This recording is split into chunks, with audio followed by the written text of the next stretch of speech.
Bueno, en la clase de hoy vamos a hablar sobre respuesta inmune adquirida. Pero antes que nada vamos a recordar qué es nuestro sistema inmune y cómo funciona. Nuestro sistema inmunológico es un sistema natural de defensa que nos protege frente al desarrollo de enfermedades infecciosas. Para lograrlo, nuestro sistema inmunológico integra mecanismos de la inmunidad innata y adaptativa.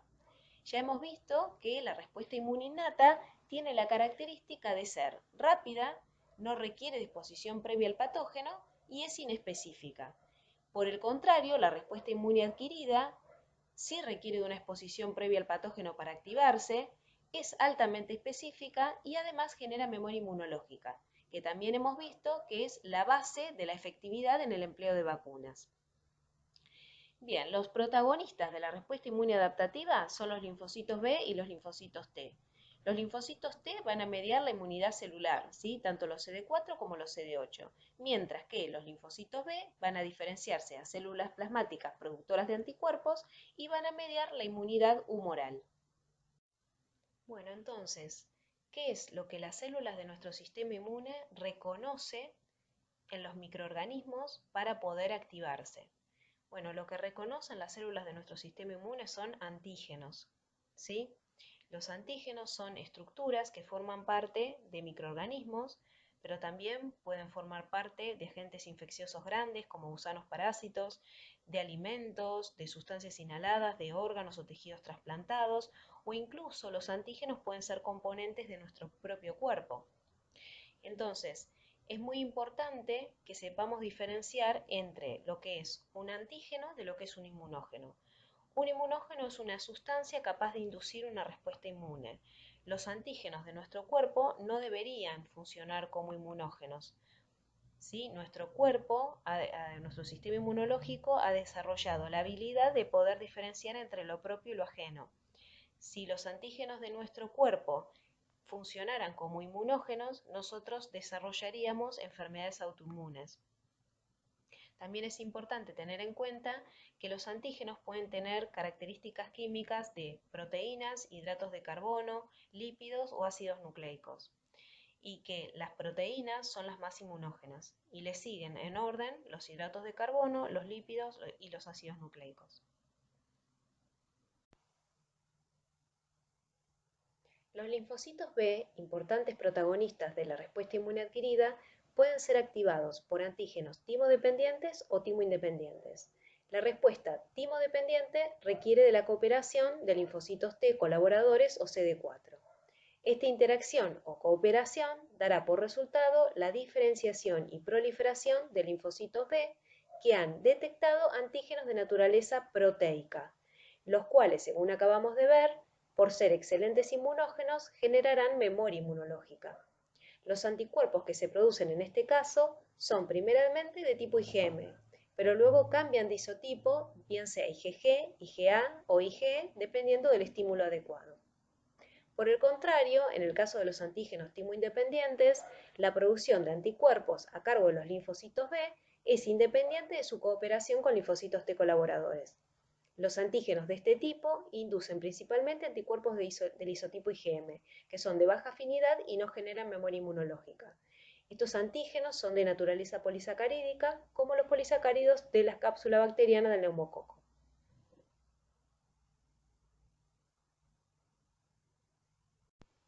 Los antígenos recombinantes son ampliamente utilizados en el diseño de vacunas, como es el caso de la vacuna para el virus de la hepatitis B. Estos antígenos se preparan a partir de una secuencia de ADN que codifica para una proteína antigénica de interés. Esta secuencia se inserta en un plásmido que se usa como vector y se introduce dentro de una bacteria, una levadura o células eucariotas. El cultivo masivo de estas células permite producir la proteína de interés en grandes cantidades. Bueno, y ahora vamos a empezar a hablar sobre qué son los anticuerpos. Los anticuerpos son moléculas de reconocimiento específicas para el antígeno. Son de naturaleza glucoproteica y podemos encontrarlos tanto en circulación sanguínea como en secreciones biológicas. Son producidos por las células plasmáticas, que son células que se han diferenciado a partir de linfocitos B frente a un estímulo antigénico. Son indispensables para la vida porque neutralizan toxinas y eliminan patógenos, pero también sirven como herramienta en el diagnóstico de enfermedades y como tratamiento médico. En los seres humanos existen 5 clases o isotipos diferentes de anticuerpos: IgG, IgA, IgM, IgD e IgE. Y la diferencia entre estos isotipos está en su cadena pesada. Más adelante vamos a ver cómo es la estructura de los anticuerpos. Los anticuerpos naturales son anticuerpos que están presentes en el suero de una persona sin contacto previo con el antígeno. Los más conocidos son los anticuerpos del sistema sanguíneo ABO.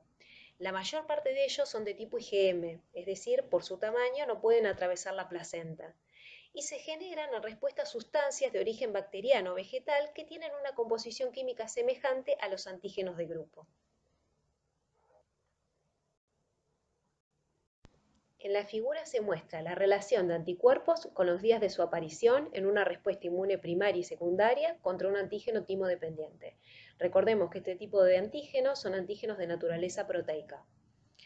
Bien, durante un primer contacto con el antígeno, el anticuerpo que se forma es de tipo IgM. Aparece en circulación a partir del tercer día del estímulo y llega a su concentración máxima aproximadamente luego de 15 días. La respuesta inmune primaria se caracteriza por ser lenta y la cantidad de anticuerpos producidos es baja en relación a la que se genera la respuesta inmune secundaria. La respuesta inmune secundaria de anticuerpos se caracteriza, por el contrario, por ser muy rápida y el isotipo de anticuerpo que predomina es el IgG, que además posee mayor afinidad por el antígeno que la IgM. El fundamento del empleo de vacunas se basa en la inducción de una respuesta inmune primaria, no solo de anticuerpos, sino también de linfocitos T, CD4 y CD8, que genere o induzca memoria inmunológica y por lo tanto sea capaz de reaccionar en forma rápida frente a un segundo contacto con el antígeno, de manera de poder eliminar eficazmente el agente infeccioso. Bueno, hace un rato les comentaba que íbamos a ver en más detalle la estructura química de los anticuerpos. Como se observa en la figura, los anticuerpos consisten de dos brazos FAB, el AB es por Fragment Antigen Binding, que están relacionados con la unión al antígeno. Contienen regiones de secuencia que varían de un anticuerpo a otro, confiriéndoles, por lo tanto, especificidad de unión. La porción FC, por fragmento cristalizable, tiene a su cargo funciones efectoras como son la activación del complemento o la unión al receptor celular. Entonces, la molécula de anticuerpo presenta 4 cadenas, 2 cadenas pesadas idénticas que comprenden los fragmentos FAB y FC y 2 cadenas ligeras idénticas asociadas solo con los brazos FAB. Las cadenas pesadas se unen entre sí y también a las cadenas ligeras mediante puentes disulfuro y uniones no covalentes. Bueno, hace un ratito les mencionaba que existen diferentes tipos de isotipos de anticuerpos, ¿sí? Cada uno de ellos tiene una función biológica diferente. Los anticuerpos de tipo IgM son los más grandes. Están formados por 5 monómeros, como los que acabamos de ver anteriormente, unidos entre sí por una cadena polipeptídica. Son los más pesados, por lo tanto, y son los primeros en producirse en respuesta a un estímulo antigénico. Recuerden lo que vimos anteriormente de la curva de aparición de los anticuerpos en respuesta a un primer contacto antigénico y un segundo contacto antigénico. El anticuerpo de tipo IgM es el que tiene la mayor capacidad para activar el complemento por la vía clásica y también pueden producirse sin aparente estímulo antigénico como anticuerpo natural. También recuerden lo que habíamos visto hace un ratito, hace un rato en alguna diapositiva anterior respecto al sistema sanguíneo ABO, como ejemplo de anticuerpos naturales. Los anticuerpos de tipo IgG son monoméricos, ¿sí? Y son los más abundantes de todas las inmunoglobulinas. Este tipo de anticuerpos es capaz de atravesar la placenta y circular en la sangre fetal. No así los anticuerpos de tipo IgM, imagínense que son muy grandes. Ahora, este tipo de anticuerpos que la madre puede transmitir al feto a través de la placenta e incluso a través del calostro de la leche materna son muy importantes para prevenir infecciones porque persisten en la sangre del niño hasta aproximadamente los 6 meses de edad. También son capaces de activar el complemento y por supuesto predominan en la respuesta inmune secundaria. La producción de este tipo de anticuerpos de tipo IgG es dependiente de la colaboración o cooperación de linfocitos T con los linfocitos B que los van a producir, ¿sí? Son anticuerpos de tipo proteico, son antígenos, perdón, de tipo proteico los que van a estimular la producción de anticuerpos de tipo IgG. Son antígenos de tipo timodependientes los que inducen la producción de este tipo de anticuerpo IgG. También, digamos, tienen funciones como favorecer la fagocitosis a través de la opsonización del microorganismo, el antígeno, y también interaccionar con receptores en la superficie celular para la función Fc. Los anticuerpos de tipo IgA circulan en sangre en su mayoría como monómeros. También son muy abundantes en las secreciones biológicas y se encuentran en forma de dímeros unidos por la cadena polipeptídica. Contienen un componente secretor que le confiere resistencia a la degradación por las enzimas digestivas y se une de manera inespecífica a patógenos intestinales y virus.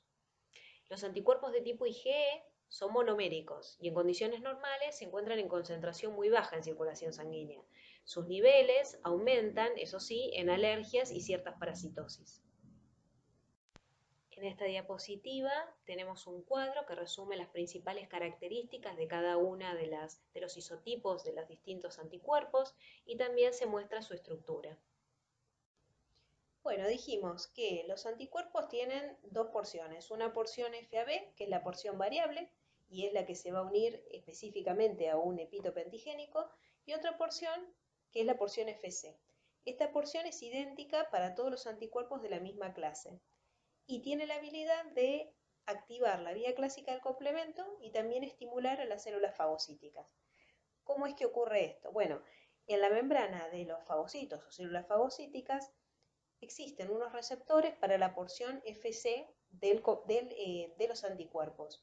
Cuando se genera esta unión entre el receptor Fc en la membrana del fagocito y la porción Fc del anticuerpo que se haya unido al microorganismo, los fagocitos se activan y se estimula la fagocitosis. Por el otro lado, dijimos también que los anticuerpos unidos al microorganismo al cual reconocen, activan la vía clásica del complemento. Si ustedes recuerdan de la clase anterior, la vía clásica del complemento en algún momento daba lugar a la rotura del componente C3 en dos subcomponentes que eran C3A y C3B. La opsonización va a estar mediada por el componente C3B. Y este mecanismo va a reforzar también el reconocimiento del microorganismo por los fagocitos. Además, la activación del complemento conduce a la atracción quimiotáctica de más fagocitos al sitio de infección y al aumento de la permeabilidad vascular. Todo eso está asociado a la inducción de inflamación, ¿sí? También hay otras actividades de los anticuerpos que consisten en proporcionar una especie de enlace entre células como las natural killer, los eosinófilos o los neutrófilos y un patógeno. Este mecanismo de enlace se llama citotoxicidad celular dependiente de anticuerpo. ¿Por qué?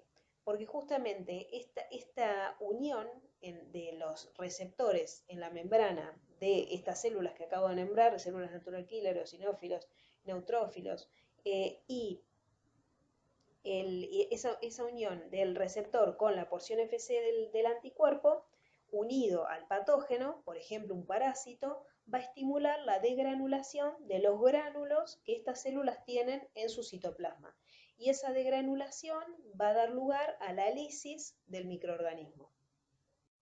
Bueno, tal vez se hayan preguntado cómo es que se genera la gran diversidad o repertorio de anticuerpos que tenemos en nuestro cuerpo. Bueno, ese repertorio de anticuerpos completo en una persona se adquiere a lo largo de la vida y va a depender de su experiencia individual frente a los estímulos antigénicos a los que esté expuesto. Es decir, que este repertorio no pasa a la descendencia, no se hereda. Lo que sí se hereda es un número pequeño de genes que codifican para los isotipos, subisotipos y alotipos de los anticuerpos, así como unos cuantos genes de los segmentos BDJ que forman el sitio activo de los anticuerpos. Es decir, que la porción variable de las cadenas ligeras y pesadas es codificada por los segmentos BDJ. El número de genes que codifican para estos segmentos, entonces es reducido, pero mediante un proceso de recombinación somática que ocurre durante la maduración de los linfocitos B y de manera independiente del antígeno, se logra la gran diversidad de anticuerpos, que da origen a más de 10 a la 15 anticuerpos diferentes. Bueno, ahora vamos a comenzar a hablar un poco de cómo es el procesamiento antigénico y cómo es la activación de la respuesta inmune adquirida. Podríamos preguntarnos, ¿qué requiere el sistema inmune para lograr que un patógeno no pueda causar una infección seria por segunda vez? Por un lado, reconocer al agente invasor. Por el otro lado, producir una respuesta que sea específica contra ese agente invasor y efectiva, por supuesto, para controlar la infección, pero además que ésta genere memoria inmunológica. Entonces, las 3 R's de la inmunología son reconocimiento, respuesta y resolución. Y podríamos decir que esta es la base del diseño y el empleo de vacunas, que ya lo mencionamos anteriormente. Entonces, resumiendo hasta acá, las características particulares de la respuesta adquirida es que es específica, es decir, los efectores de la inmunidad adaptativa, los linfocitos B y los linfocitos T, reconocen a través de sus receptores, TCR y BCR, antígenos específicos, epítopes antigénicos específicos. Es inducible, ¿sí? La respuesta inmune adaptativa debe ser estimulada, a diferencia de la respuesta inmune innata, que siempre está presente, y lo vimos en la clase pasada. La inmunidad adaptativa es transferible, ¿sí? Los efectores de la inmunidad pueden pasar de un individuo a otro y cumplir su función. Por ejemplo, pensemos en los anticuerpos que le transfiere la mamá al recién nacido en el calostro de la leche materna. Y muy importante, tiene memoria, es decir, el sistema inmune recuerda su primer contacto con el antígeno y responde con mayor rapidez e intensidad ante un segundo encuentro. Bueno, en la clase anterior vimos que los fagocitos reconocen patrones moleculares asociados a patógenos a través de sus receptores de reconocimiento de patrones. Esta unión induce la endocitosis o fagocitosis del microorganismo y da lugar al origen del procesamiento antigénico. ¿A qué nos referimos cuando hablamos de procesamiento? A través del procesamiento de esos antígenos, la célula fagocítica, que también es presentadora de antígenos, lo que va a lograr es degradar ese microorganismo en pequeños componentes, en pequeños péptidos que sean capaces de insertarse en la hendidura que tienen las moléculas del complejo mayor de histocompatibilidad de tipo 1 y tipo 2. Estas moléculas del complejo mayor de histocompatibilidad son glucoproteínas y tienen la función de presentar, es decir, de mostrar antígenos sobre su membrana citoplasmática a los linfocitos T, tanto los CD4 como los CD8. Entonces, existen dos vías de procesamiento antigénico que son la vía citosólica y la vía endocítica. La vía citosólica culmina con la presentación antigénica en el contexto del complejo mayor de histocompatibilidad de tipo 1 a los linfocitos T citotóxicos o CD8 positivos. Y la vía de procesamiento endocítica culmina con la presentación antigénica en el contexto del complejo mayor de histocompatibilidad de tipo 2 a los linfocitos T CD4 helper o colaboradores. Bien, entonces es importante que quede claro que los linfocitos T no son capaces de reconocer los antígenos intactos. Sí o sí necesitan que las células presentadoras de antígenos expongan esos péptidos en el contexto del complejo mayor de histocompatibilidad para poder reconocerlos a través de su TCR, ¿sí? O receptor de célula T. Esta es la gran diferencia que tienen con respecto a los linfocitos B, que pueden reconocer los antígenos de forma nativa a través de su BCR o receptor de célula B. Entonces, los linfocitos T citotóxicos o CD8 reconocen antígenos presentados por moléculas del complejo mayor de histocompatibilidad de tipo 1 y los linfocitos T colaboradores o CD4 reconocen antígenos presentados por moléculas del complejo mayor de histocompatibilidad de tipo 2. Bueno, entonces, como les decía, existen dos vías de procesamiento antigénico. La vía citosólica es una vía que ocurre en todas las células nucleadas de nuestro cuerpo, salvo en los espermatozoides y en las neuronas. Lo importante es que en este caso se van a procesar proteínas que se encuentran dentro de la célula. Pueden ser proteínas provenientes de patógenos intracelulares, como un virus, por ejemplo, o proteínas propias, por ejemplo, proteínas sí, asociadas a una célula transformada o tumoral. Eh, entonces, ¿cómo se inicia esta vía? Bueno, inicialmente los antígenos proteicos se marcan con otra proteína que se llama ubiquitina. Esta marcación va a permitir que estos antígenos sí puedan ser degradados en el proteosoma, ¿sí? Que es un complejo proteico. Entonces, esos péptidos resultantes van a ser transportados por unas proteínas que se llaman TAP, TAP1 y TAP2, al interior del retículo endoplasmático rugoso. En el retículo endoplasmático rugoso se van a originar las moléculas del complejo mayor de histocompatibilidad de tipo 1. ¿Sí? Se originan en los ribosomas que están adosados al retículo y dentro del retículo van a glucosilarse. Entonces, una vez que estos péptidos degradados en el protosoma ingresan al retículo endoplasmático, se insertan en la hendidura del complejo mayor de histocompatibilidad de tipo 2 y a través del complejo de Golgi son exocitados en una vesícula e insertados en la membrana citoplasmática de la célula.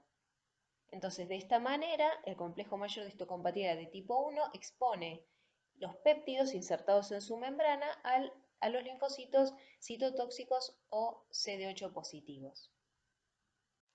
Bueno, la otra vía de procesamiento es la vía endocítica, es decir, como lo indica la palabra, los microorganismos son endocitados en una vesícula y esa vesícula o endosoma a su vez se fusiona con los lisosomas. Los lisosomas son organelas que contienen enzimas líticas.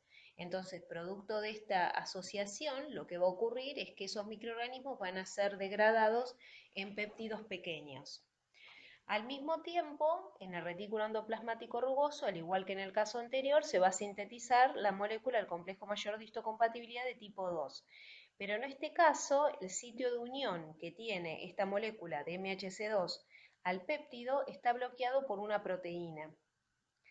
Entonces, el complejo mayor de histocompatibilidad es secretado vía el complejo de Golgi en una vesícula y recién cuando esta vesícula que contiene el complejo mayor de histocompatibilidad de tipo 2 se fusiona con el lisosoma, recién en ese momento se degrada esta proteína que bloquea el sitio de unión y queda libre para que pueda insertarse el péptido proveniente del microorganismo que fue lisado en el lisosoma.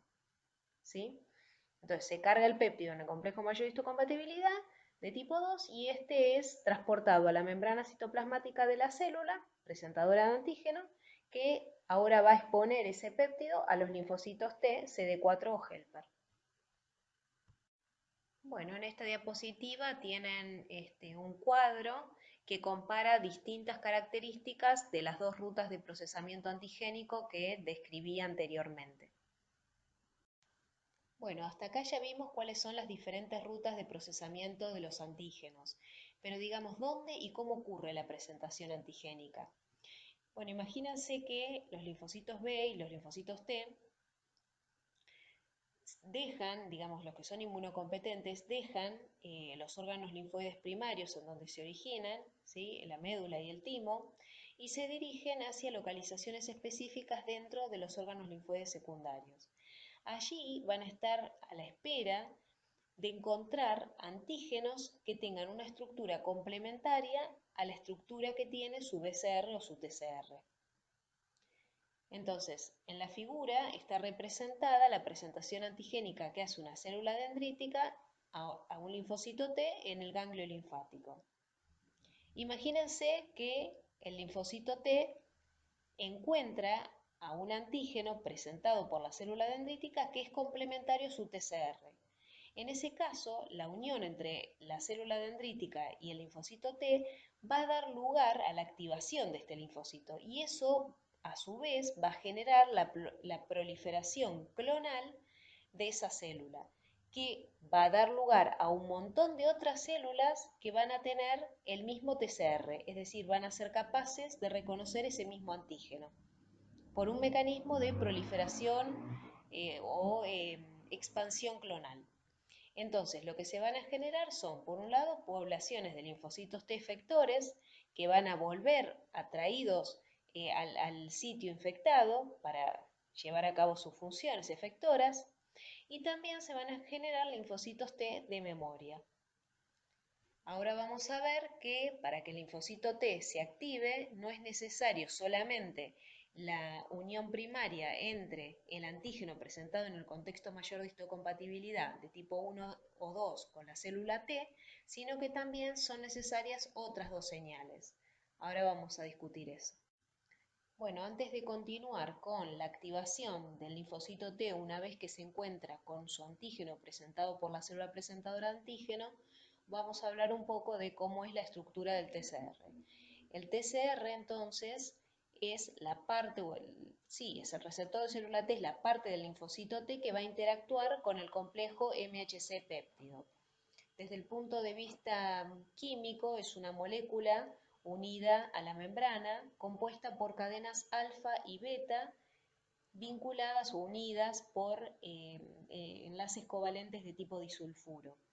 Cada cadena se pliega en dos dominios de tipo inmunoglobulina, uno que es constante y otro que es muy variable.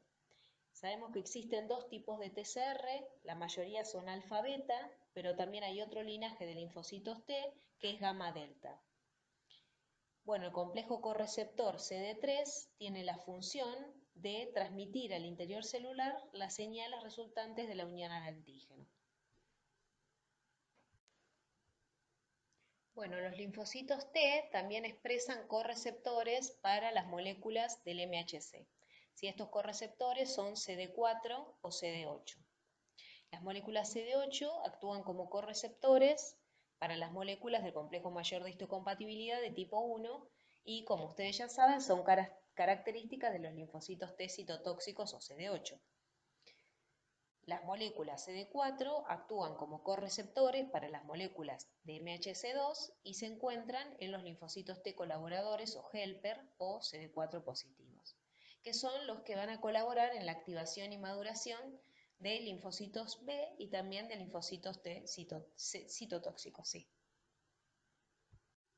Bueno, como les decía, para que el linfocito T se active, es necesaria no solo la interacción primaria entre el TCR y el antígeno presentado en el contexto del complejo mayor de histocompatibilidad por la célula dendrítica, sino que también es necesaria una segunda señal que está dada por la presencia de moléculas coestimulatorias como CD80 y CD86, que son de la familia B7, sobre la superficie o la membrana de la célula presentadora de antígeno.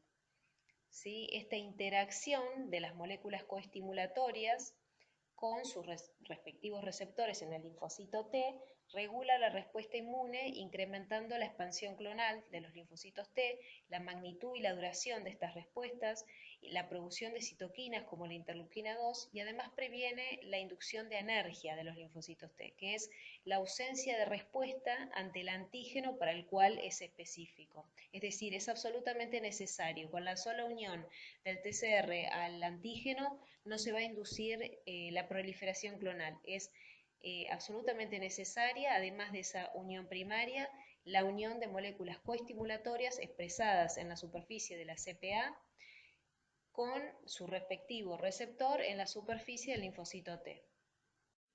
Bueno, y la tercera señal que va a mediar la activación de los linfocitos T está dada por el perfil de citoquinas que secreta la célula presentadora de antígeno, lo cual a su vez va a depender del tipo de patógeno que procesó. Entonces, en función de las citoquinas que secrete al medio, los linfocitos T CD4 se van a polarizar a distintos perfiles, ¿sí? Que esos perfiles le van a conferir funciones diferentes. Por ejemplo, si la célula dendrítica secreta grandes cantidades de interleuquina 12, va a inducir la polarización de los linfocitos TCD4 en un perfil TH1, T-helper 1. En respuesta a este tipo de polarización se van a secretar citoquinas tales como la interleuquina 2 o el interferón gamma, que van a estimular una respuesta inmune de tipo celular. ¿Por qué? Porque van a activar a los macrófagos, ¿sí? Y además van a activar a los linfocitos T citotóxicos. Esta es una respuesta proinflamatoria, ¿sí? Que puede darse, por ejemplo, frente a una célula infectada por un virus o frente a una célula tumoral. Bueno, ahora si por el contrario la célula presentadora de antígenos produce y secreta grandes cantidades de interleuquina 4, va a estimular la polarización de los linfocitos TCD4 en un perfil T-helper 2, que es un perfil antiinflamatorio. Va a estimular la respuesta inmunohumoral, es decir, va a colaborar con los linfocitos B para que se diferencien en células plasmáticas productoras de anticuerpos. Y este tipo de respuesta es muy característica frente a parásitos. Bueno, también existen otras respuestas, otro tipo de polarización que pueden desarrollar los linfocitos T-helper, que son la TH17, que bueno, es un tipo de polarización en la cual los linfocitos median la inflamación mediante la producción de citoquinas como la interleuquina 17 y la interleuquina 22. Y también tenemos otra polarización muy importante que pueden adquirir los linfocitos T en respuesta a grandes cantidades de TGF beta secretados en el microambiente. Y este tipo de respuesta T regulatoria justamente lo que va a hacer es regular la proliferación de las otras poblaciones de linfocitos T. Esto lo que permite es que no se genere una respuesta exacerbada, inflamatoria, ¿sí? De manera que no se dañan los tejidos y de esa forma también impide el desarrollo de enfermedades autoinmunes. Es decir, regula la proliferación de los otros tipos de los otros tipos de linfocitos TCD4. Y tiene la particularidad de expresar en su superficie los antígenos CD25 y FOXP3. Bueno, como les decía, los linfocitos TCD8 se activan en respuesta a un perfil T-helper 1 de los linfocitos TCD4. Estos linfocitos reconocen el antígeno para el cual son específicos en el contexto del complejo mayor de histocompatibilidad de tipo 1 y tienen la capacidad de inducir la muerte de la célula infectada. Células infectadas, por ejemplo, por virus o por bacterias intracelulares y también actúan para destruir células tumorales, envejecidas o alteradas de nuestro cuerpo. Los linfocitos TCD8 logran lisar las células debido a que tienen gránulos ricos en enzimas como perforinas y granzimas. Sin embargo, también son células que pueden secretar citoquinas proinflamatorias como interferón gamma y TNF-alfa, que ya vimos, como factor de necrosis tumoral, alfa, perdón, y que ya vimos que activan a los macrófagos, potenciando la respuesta proinflamatoria de tipo T-helper 1. Estos linfocitos T, además de destruir las células, lisándolas gracias a la liberación de estas enzimas perforinas y granzimas que tienen en sus gránulos en el citoplasma, pueden provocar también la destrucción de la célula blanco, el microorganismo o la célula tumoral, perdón, la célula infectada o la célula tumoral, induciendo apoptosis.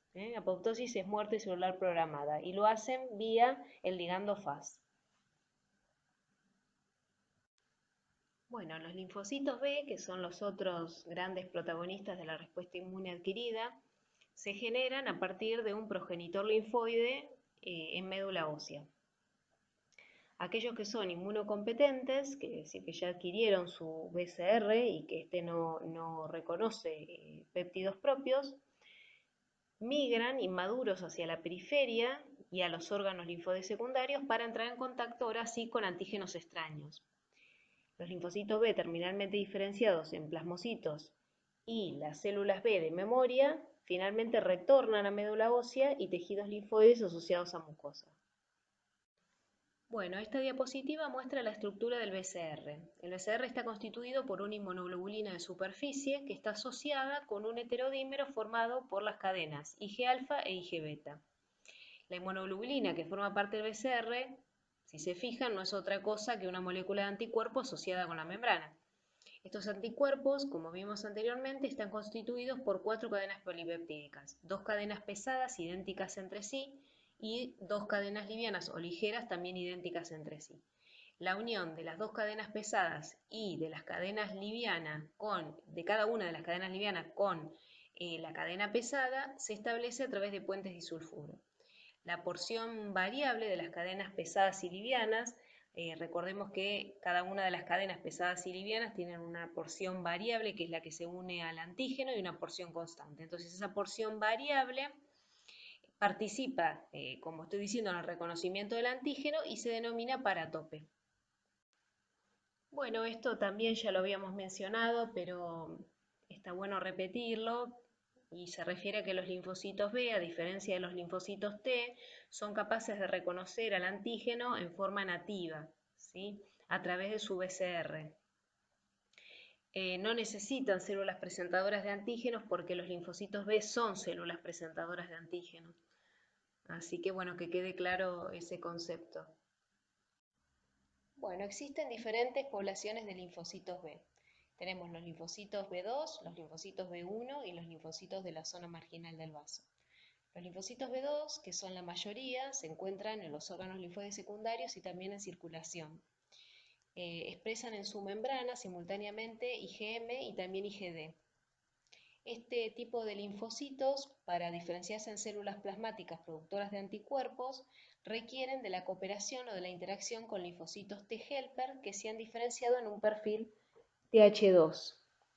Este perfil va a inhibir, mediante la secreción de citoquinas tales como interleuquina 4 e interleuquina 10, la respuesta de tipo proinflamatoria celular T helper 1, porque para ese patógeno específico se necesita ese tipo de mecanismo de defensa, esa artillería específica. Entonces se inhibe lo que no hace falta. Bueno, las células plasmáticas que se originan en virtud de esta cooperación de linfocitos T con linfocitos B, producen o secretan mayoritariamente inmunoglobulina G, pero también pueden cambiar de isotipo. Bueno, y este tipo de respuesta es un tipo de respuesta timo-dependiente, ¿sí? Porque requiere de linfocitos T, por eso se dice que es timo-dependiente. Y por supuesto, después de la cooperación con los linfocitos T, los linfocitos B se pueden diferenciar en células plasmáticas productoras de anticuerpo o también en linfocitos B de memoria. Bueno, pasando ahora a los linfocitos B1, este tipo de linfocitos se encuentra predominantemente en las cavidades peritoneal y pleural y también se los puede encontrar asociados principalmente a las mucosas del sistema respiratorio y digestivo.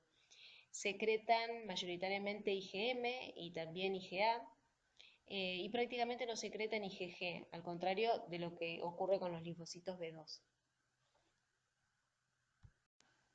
Bueno, además, estos linfocitos B1 no requieren de la cooperación con los linfocitos T para convertirse en células secretoras de anticuerpos, ¿sí? A diferencia de los linfocitos B2. Y además, estos linfocitos, al igual que los linfocitos B de la zona marginal del vaso, reconocen antígenos de tipo hidratos de carbono, ¿sí? Como los de la cápsula de determinadas bacterias como el neumococo. Y bueno, generan respuestas de tipo timo independiente justamente porque no requieren de la cooperación de linfocitos T para producir anticuerpos.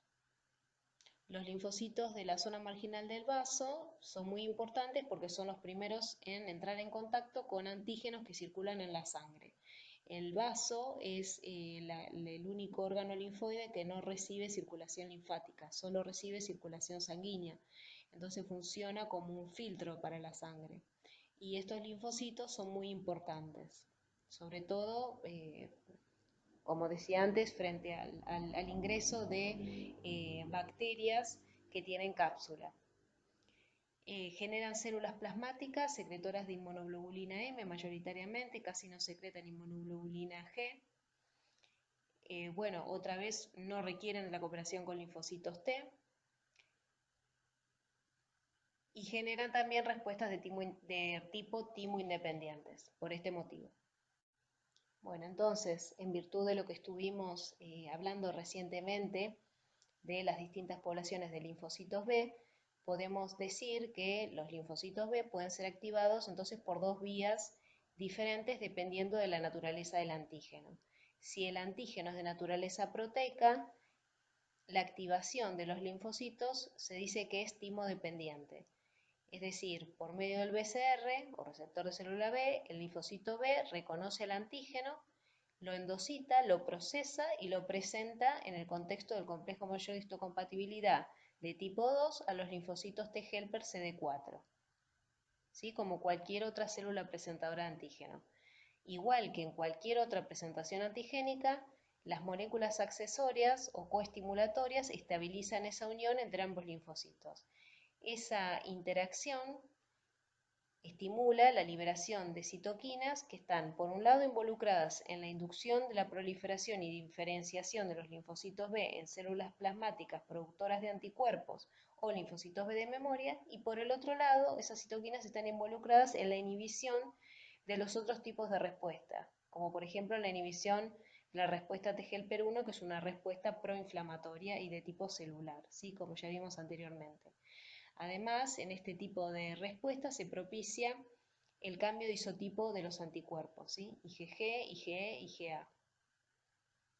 En el caso de la vía de activación de linfocitos B timo independiente, los linfocitos B a través de su BCR reconocen directamente componentes de la pared bacteriana, ya sea LPS, antígenos poliméricos, polisacáridos capsulares como en el caso del neumococo, y este reconocimiento directo, sin colaboración o cooperación de los linfocitos T, activa al linfocito B a inducir la producción de inmunoglobulina M.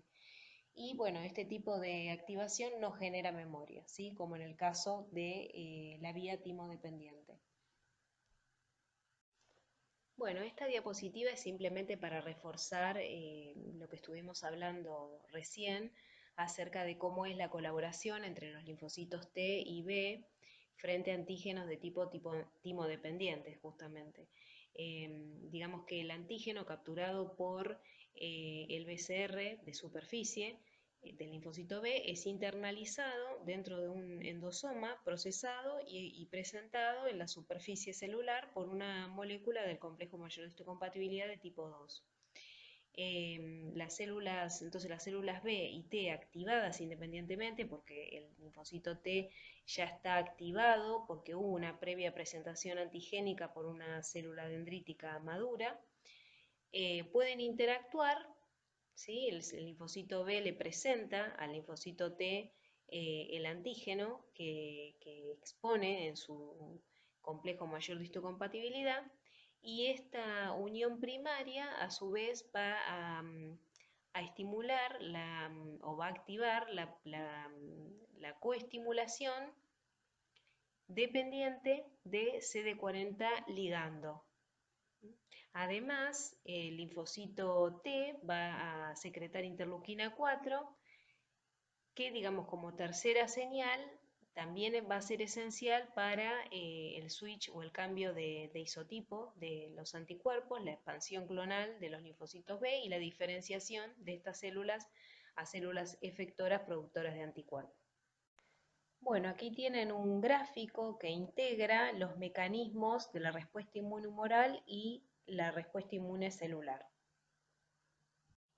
Y acá también tienen un cuadro que compara distintas características de la respuesta inmune innata que vieron en la clase pasada y la respuesta inmune adaptativa que estuvimos viendo hasta ahora. Bueno, ahora vamos a empezar a hablar sobre algunos aspectos genéticos del complejo mayor de histocompatibilidad, que es lo mismo a decir antígeno leucocitario humano en el hombre. El complejo mayor de histocompatibilidad está codificado por un grupo de genes que se localiza en el brazo corto del cromosoma 6. Este grupo de genes está dividido en 3 regiones que codifican respectivamente para las moléculas del complejo mayor de histocompatibilidad de tipo 2, tipo 3 y tipo 1. El MHC1 y MHC2 codifican moléculas llamadas antígenos leucocitarios o de histocompatibilidad, ¿sí? HL1 y HLA2. Estas moléculas, como ya hemos visto anteriormente, están implicadas en la presentación antigénica y por ese motivo es que también van a estar asociadas al rechazo a trasplantes, ¿sí? Son antígenos que vienen de otra persona, son antígenos extraños para el cuerpo que lo recibe. Entonces, cuando se presenten en el contexto del complejo mayor de histocompatibilidad, median el rechazo hacia ese tejido. Y también van a estar implicadas estas moléculas en el desarrollo de ciertas enfermedades autoinmunes.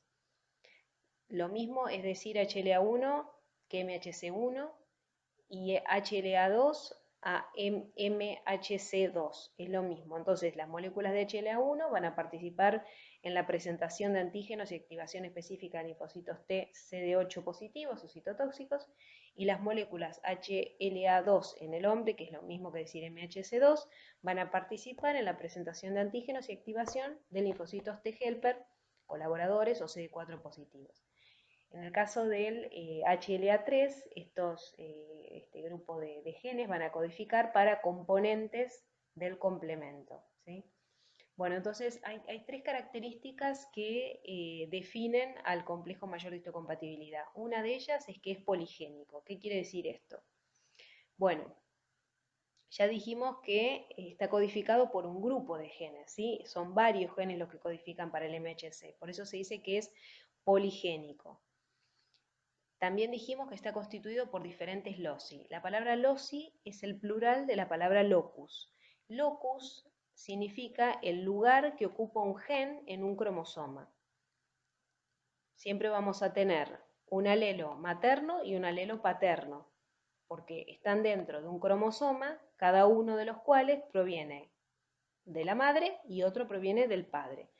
Ustedes saben que tenemos en nuestras células somáticas 46 cromosomas o 23 pares. Las células en los óvulos y en los espermatozoides hay 23 cromosomas. ¿Para qué? Para que en el momento de la fecundación se restablezca el número de cromosomas que hay en cada una de nuestras células somáticas. Las células somáticas son las células que no son germinales. Todas menos óvulos y espermatozoides. Entonces, cada uno tenemos 23 cromosomas que provienen de la mamá y 23 cromosomas que provienen del padre. Para cada par de cromosomas homólogos, en cada locus, que va a estar ocupado por un gen, un alelo va a ser materno y el otro alelo va a ser paterno. Bien, entonces como el MHC está codificado por diferentes genes que ocupan diferentes loci, se dice que es poligénico. Otra de las características que tiene el HLA es que es polimórfico. ¿Eso qué quiere decir? Quiere decir que hay diferentes alelos para cada gen en la población, es decir, en cada individuo va a haber 2 alelos, ¿sí? Uno que venga de la mamá y otro que venga del padre, pero en la población existen múltiples alelos para esos genes. Por eso se dice que es polimórfico. Y cada individuo suele tener, por ese motivo, porque es polimórfico, un HLA único y diferente. Hay excepciones, ya lo vamos a ver, pero en general suelen tener un HLA único y diferente. Estos genes que codifican para el complejo mayor de histocompatibilidad se heredan de padres a hijos de forma mendeliana autosómica simple, que es lo que les acabo de un poco lo que les acabo de decir y bueno, y luego un poco más vamos a ver después más adelante.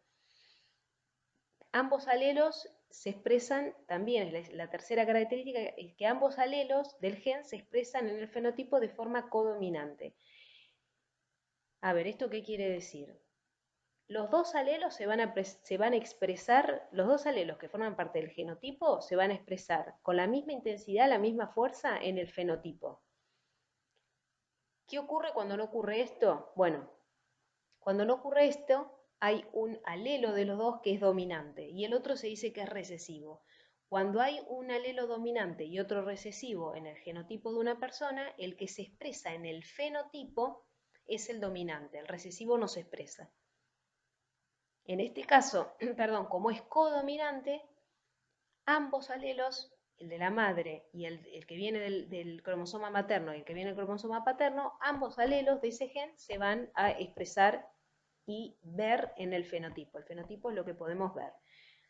¿Sí? Bueno. Bueno, esta diapositiva muestra una figura en donde se puede ver el esquema de la molécula de HLA1, es decir, la estructura. Bueno, estas moléculas ya vimos que se expresan, cuando hablamos del MHC1, vimos que se expresan en la superficie de todas las células nucleadas de nuestro organismo, pertenezcan o no al sistema inmune, salvo en neuronas y espermatozoides. Estructuralmente están constituidas por dos cadenas polipeptídicas, una cadena pesada alfa y una cadena ligera de beta 2 microglobulina unidas por enlaces no covalentes. La cadena pesada alfa es la que es altamente variable entre individuos y es responsable del polimorfismo antigénico de estas moléculas de histocompatibilidad.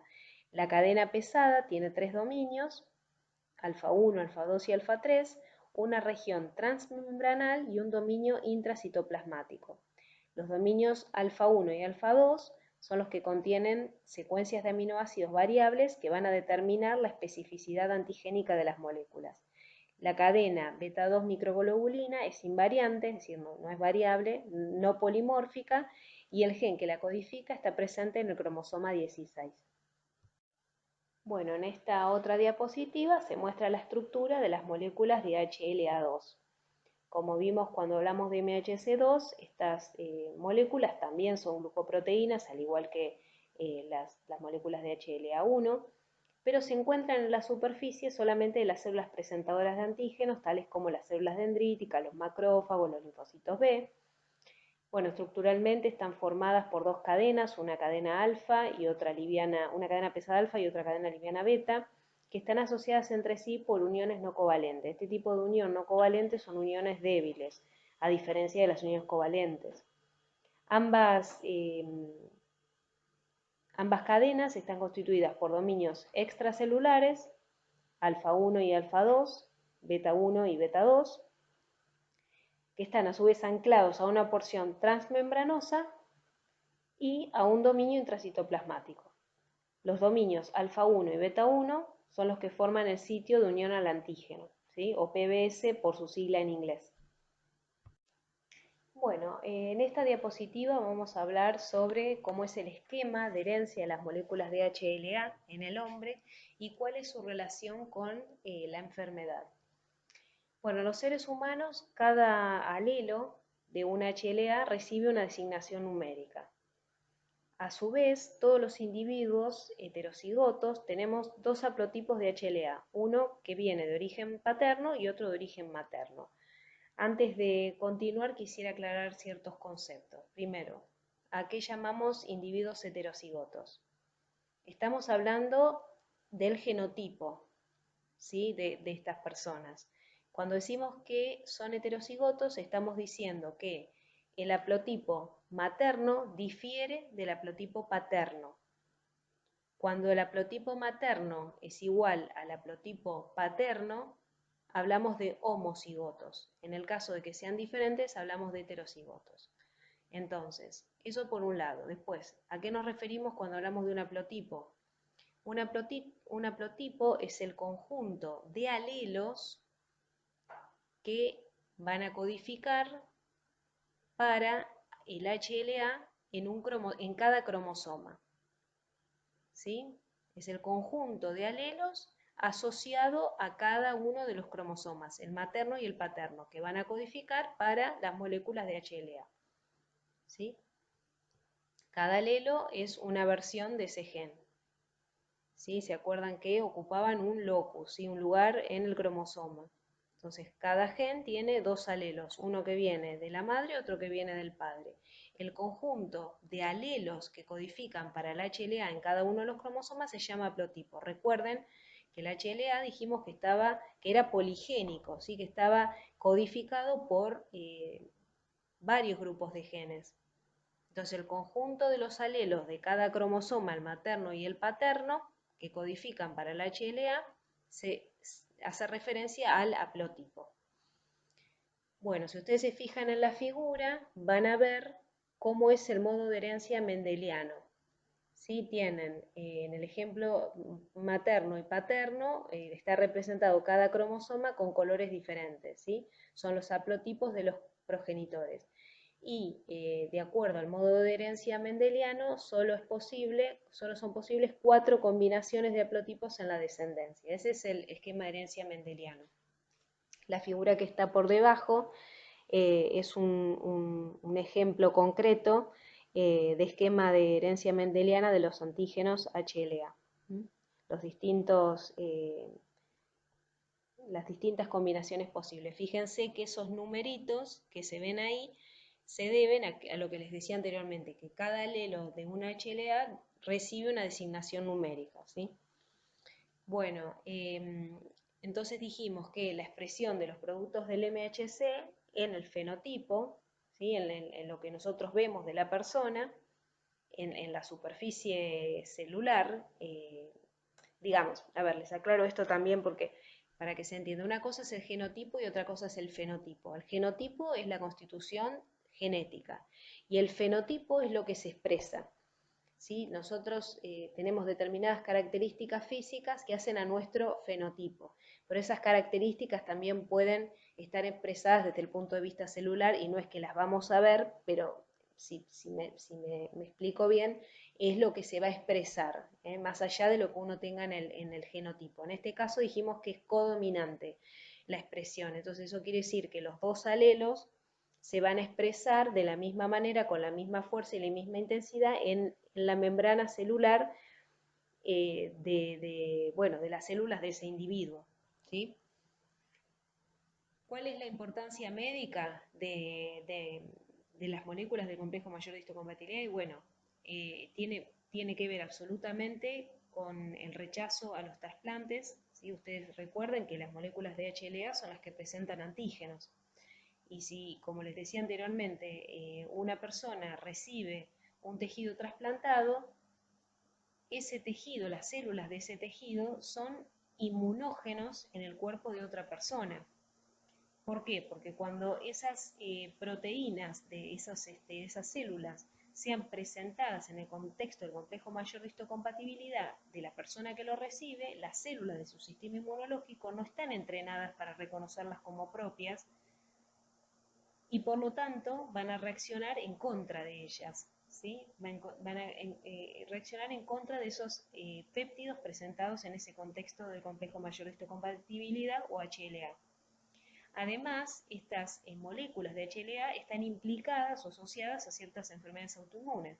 También están implicadas en la presentación antigénica de péptidos propios, pero que de repente el cuerpo deja de identificar como propias y las identifica como extrañas, con lo cual se va a generar una respuesta inmune de tipo inflamatoria. Y bueno, lo que se ha visto es que este tipo de enfermedades ocurren con mayor frecuencia en individuos que portan determinados o ciertos alelos HLA. Entonces, se ha podido identificar determinados haplotipos de antígeno leucocitario humano asociados a determinadas enfermedades, como son, se observa en la tabla, la hemocromatosis, la espondilitis anquilosante, la artritis reumatoide, la esclerosis múltiple, etc. Entonces, ¿cuáles son las consecuencias del reconocimiento antigénico? Pensemos, si el antígeno no es propio, es extraño, y se genera una respuesta inmune frente a ese antígeno, lo que es la consecuencia es la inmunidad, ¿sí? Que está bien, es lo esperable. Si el antígeno no es propio y no hay respuesta, se genera tolerancia y puede asociarse a una inmunodeficiencia en la persona. Si el antígeno es propio y se induce una respuesta inmune, estamos hablando de autoinmunidad. Y si no hay respuesta frente a un antígeno propio, estamos hablando de autotolerancia, que es lo aceptable. Bueno, inicialmente en la clase dijimos que los linfocitos B y los linfocitos T son capaces de discriminar entre lo propio y lo no propio.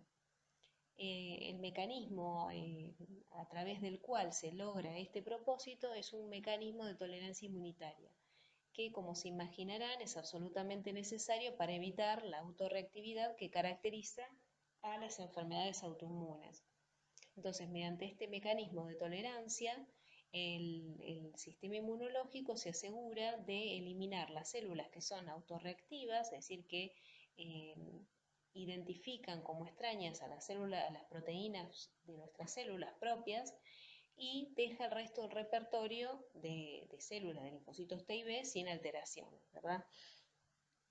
Bueno, la diferenciación inicial de los precursores de linfocitos B y T es independiente del antígeno.